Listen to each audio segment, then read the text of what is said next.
Good evening, everyone. This is Moshe Frank with COL Live. I'm here with Corona survivor Herschel Pakar, Baruch Hashem. who is also a expert silversmith. Something like that, yeah. People call me all different kinds of names, you know. So Herschel, I understand you had some incident in Maimonides. Please tell us the story. Okay. I went in first of all, Maimonides wasn't the first hospital I went to. First I went to NYU, and I was on the 12th floor. And this place was like it wasn't a hospital, it was a torture chamber. Why? They gave you all the medicines, but they gave no food. Now you can't exist on medicines alone. You know, it can't. You need food as well. So I told them this is not a hospital, it's a torture chamber. And in the end, I got some food. Anyway, that's one story. Then Did they allow families to visit you at NYU? No. Did they let visitors at NYU? Nothing. Not even tefillin. I couldn't bring my tefillin in. Nothing. Anyway, so that was really very, very trying time. Anyway, I left there and I came home. As soon as I came home, there was what do you call them? Hatzalah was waiting to take me to another hospital. Can you imagine that? So I said to my wife, "What are you doing to me? What's going on here?" So you tell them what they said. So when he came from NYU, the ambulance driver said to me, "Do you know that your husband has Corona-19, the COVID?" I said, "No." They said, "You give NYU what for?" Because your husband, I said, "They told me he's got pneumonia." Anyway, so I did call them up, and today we got a letter an apology from NYU. Then when they strapped him up the stairs, he wasn't able to... Why did he leave from NYU then end up in Maimonides? Because they discharged him and he was very sick.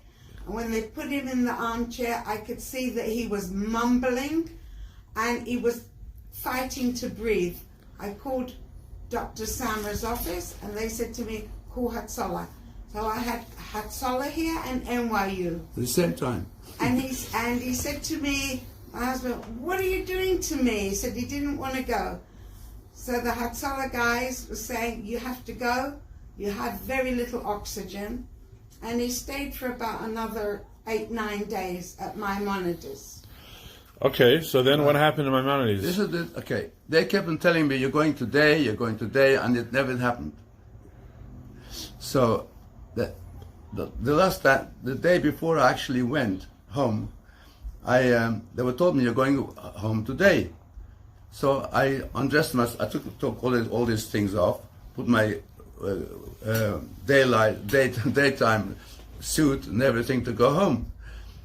And they said, "Going back today." So they took all the stuff out, from my arm and all that stuff. The IV. Yeah. So I slept with my clothes on. That's how I slept. In the middle of the night, mamash, in the middle of the night, I got a rude awakening. Somebody just pulled the pillows from under my head and told me to get undressed.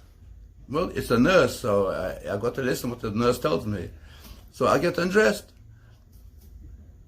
Then I find her hand where it shouldn't be. She was disappointed apparently because I have a what do you call it? Inside the... You're going to be on COL.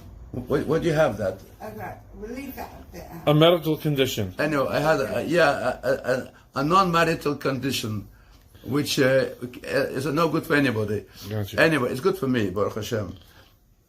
So, and then the heart went away. Then she started pummeling me.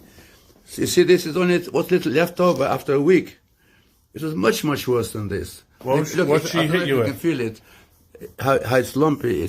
It's hard. What did she hit you with? Do I know what she hit me with?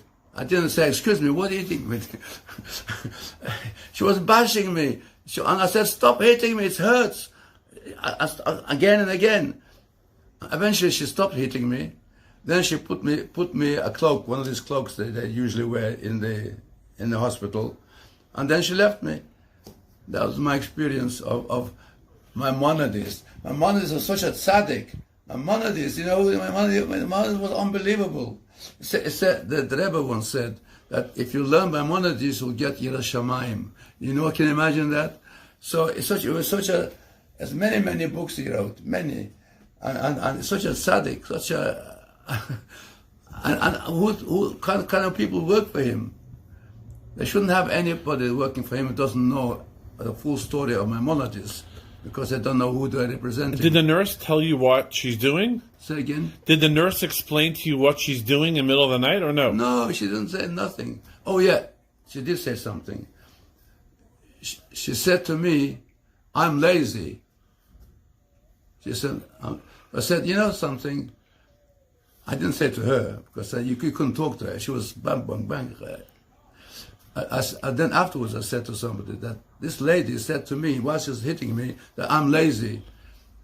I said, that's the same words that the Nazis used to wake up the children in the middle of the night to go to work. You're lazy. I said, I was in Bergen-Belsen with my mother, Allah Shalom. Are you a survivor? A survivor, Baruch Hashem. A Holocaust survivor. I survive all the time, Baruch Hashem. I survived with this, with that, Baruch Hashem. So that was a real dig, that was a real, she didn't know that. But that was such a harsh word for me to hear.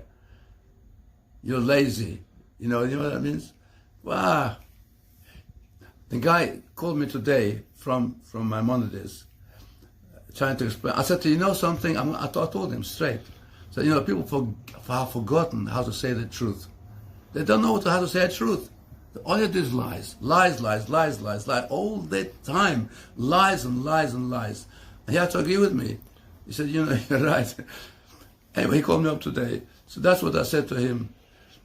And people have forgotten how to say the truth. Now, the thing that brought about the big flood of the whole world, except for Noah, that this flood, the thing that brought it on, the final straw, like you say, was stealing and lies.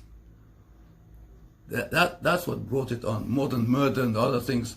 But stealing and lies, that is what brought on, that was the last straw. Thank you very much, Mr. Pekar. You're welcome. For sharing your story with us at COL Live. This is Baruch Hashem, Baruch Hashem. Baruch Hashem, you're here to tell the story.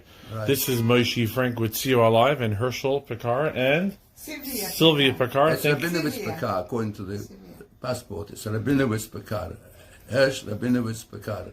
Thank you so much for your time, and definitely check out Herschel's amazing artistic creations you created. Right. The 770 menorah you created also, right? I made this menorah 770. Menorah, which is directly across the street. Thank you so much.